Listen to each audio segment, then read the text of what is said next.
अस्सलाम वालेकुम भाइयों, मेरे पास जो है ना वो इम्पोर्टेड ब्लड लाइन का माशाल्लाह से मेल आया हुआ है। ठीक है, ये चेक कर लें। इसके माँ बाप की भी अभी जो है ना वो आपको पेडिग्री की मैं इंशाल्लाह तस्वीरें दिखा देता हूँ। ये इसके पर कुंदे, इसके जो है ना माशाल्लाह से ये टेल चेक कर लें। ठीक है, इसकी वालदा जो है वो एंट्रियस ड्रापा, और जो इसका वालिद है वो अल्हम्दुलिल्लाह रोनाल्ड जो है ना ब्रीड का एक माशाल्लाह से बच्चा है, ये पट्ठा है।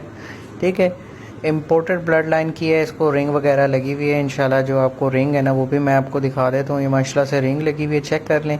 और अभी इस जो वीडियो के अंदर ना इंशाल्लाह मैं आपके साथ इसकी पेडिग्री भी शेयर करता हूँ। ये इसकी वालदा की पेडिग्री है जो आपके सामने है, और ये इसके वालिद की पेडिग्री है माशाल्लाह से।